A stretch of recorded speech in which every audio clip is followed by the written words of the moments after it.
Doctors of Reddit, what made you say how the f is this person still alive? Not a doctor, but my former step-uncle used to work on towers, like cell phone towers. His harness broke and he fell, landed straight on his back.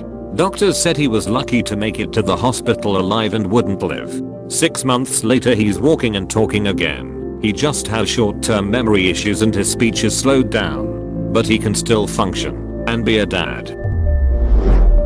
The wildest one I have ever seen was picking up a patient out of the ICU for organ donation. My company transports these patients to the transplant center to harvest the organs. It's one of the coolest things in the world, because as you wheel them out everyone in the ICU lines up for the honor walk and gives a moment of silence for the patient, and then security flanks us to the ambulance and salutes as we load them in.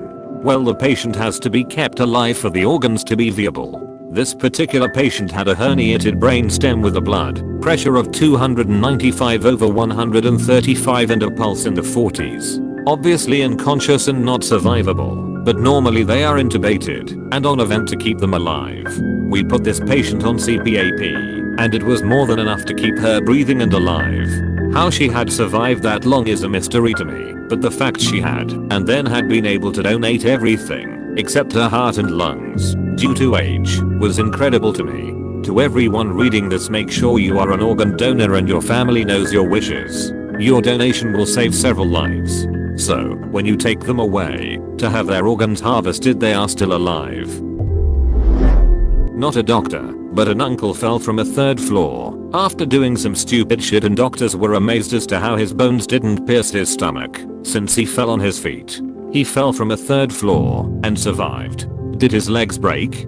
Christ, that's a goddamn miracle. Falling damage was turned off that day.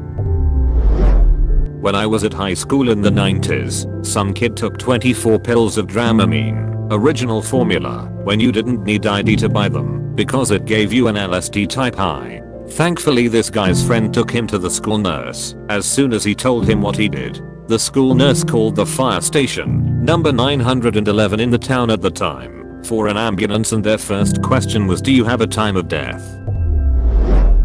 Not a doctor, and work in the veterinary world of medicine rather than the human world of medicine. Anyway, thought this was kinda interesting.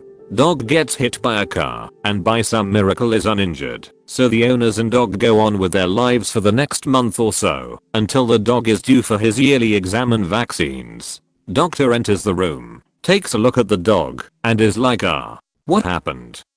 This dog has a big ol' dent in half of the top of his skull. It's indented enough that the facial bones on that side of the face are somewhat misplaced and pushed out, but by some crazy stroke of luck the dog healed up just fine and has no apparent lasting effects besides that dent and a bit of an issue with his ear, as the eardrum ruptured from the impact. One of the craziest things I've ever seen. No hate on the owners, not sure how they didn't notice a dent in their dog's head for a month, but they don't seem to be bad people or bad owners, just maybe not the most observant people. Not a doctor, but a friend of mine's brother was hit by a train in high school and walked it off like it was nothing. Granted, it was his own fault. He was playing chicken with the train and jumped out of the way at the last second, or tried to. The snowplow on the front of the locomotive hit his legs as he was jumping out of the way, and it launched him into the woods beside the tracks. Walked away like it was nothing. Finally went to the hospital when the shock adrenaline wore off and it started to hurt. No broken bones somehow, but loads of bruising and internal bleeding. Not a doctor, but a medical assistant. I was doing some shadowing and an errand young woman was brought in that looked pale and completely devoid of any life. Her left leg was mangled, and her right arm and hand were both broken. She also had multiple head wounds. Apparently she had run off the road and flipped her car into a large creek, where she was trapped for almost an hour. When the ambulance got to her, her head was just barely above water, and she was completely knocked out. She had already been to another hospital, where they took out her appendix, because it had burst due to the trauma from wreck. I believe she also had kidney trauma, since her urine was bright red. Everyone was baffled at how she was alive. Working once, patient comes in for irregular heartbeats. He had history of primary hypertension. Everything seems regular, then blood tests come back Creatinine 11. The normal range for males is up to 1.35, denoting severe renal damage. We repeat the test, since it was unbelievable and same result. Schedule urgent dialysis, but the guy screams no dialysis and walks out. He's active walking talking through all this. To this day we are wondering what and why and how this happened. Had pics of the test results on old phone. Motorbike accidents are nasty in general, but that one.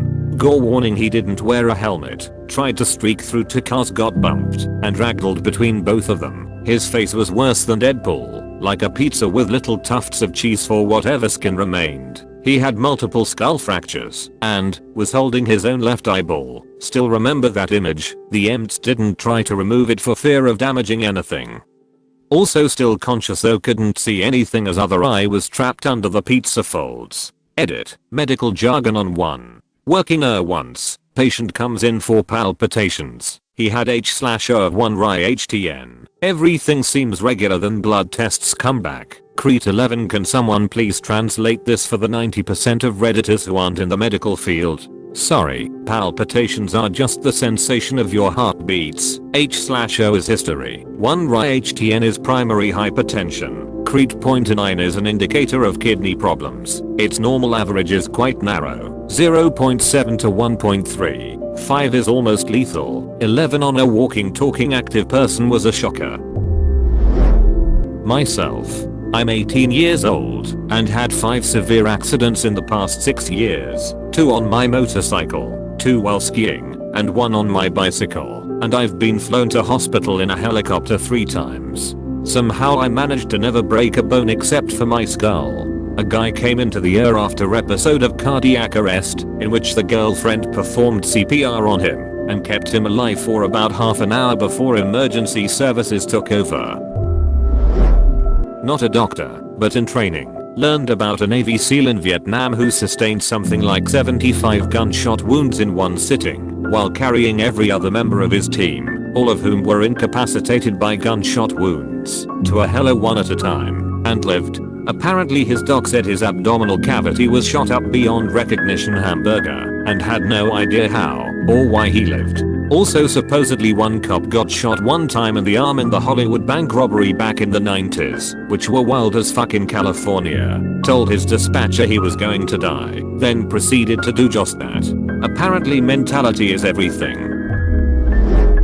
One of my friends got hit by a minibus, was in a coma for 6 days, fractured both her wrists, and dislocated one arm, fractured her pelvis, and damaged her spinal discs. Her chances of survival were lower than 10%. She somehow survived, and is perfectly fine 3 years later. I was an EMT, and got called to a self-inflicted gunshot wound to the head. The state I was in mandates that a medical professional is needed to declare someone as dead, even if it's obvious. When I get to the house, the cops are securing the shotgun he used and looking around for information on family or friends. I reach down to feel his carotid, neck, pulse to begin confirming death on arrival. As soon as my hand touches his skin, his arm snaps up, grabs my wrist, and he slurs, "I'm still alive." I nearly shit myself, but managed to keep it together. He was alive when we delivered him to the hospital, but HIPAA kept me from knowing what happened long term. I graduated from medical school around 3 years ago. Within the first week of me being a surgeon, a guy was in a very fatal motorbike accident. He was driving more than 60 down the highway. He lost control and hit an 18-wheeler. When he came in, he lost like 45% of his blood. His back was severely hit, so severe that nearly all of his vertebrae was completely smashed in. His limbs were also completely smashed and broken. After nearly 48 hours of surgery, he was successfully not dead, though he would be paralyzed from the chest down 5 years later. I checked up on him, and he somehow was able to walk again.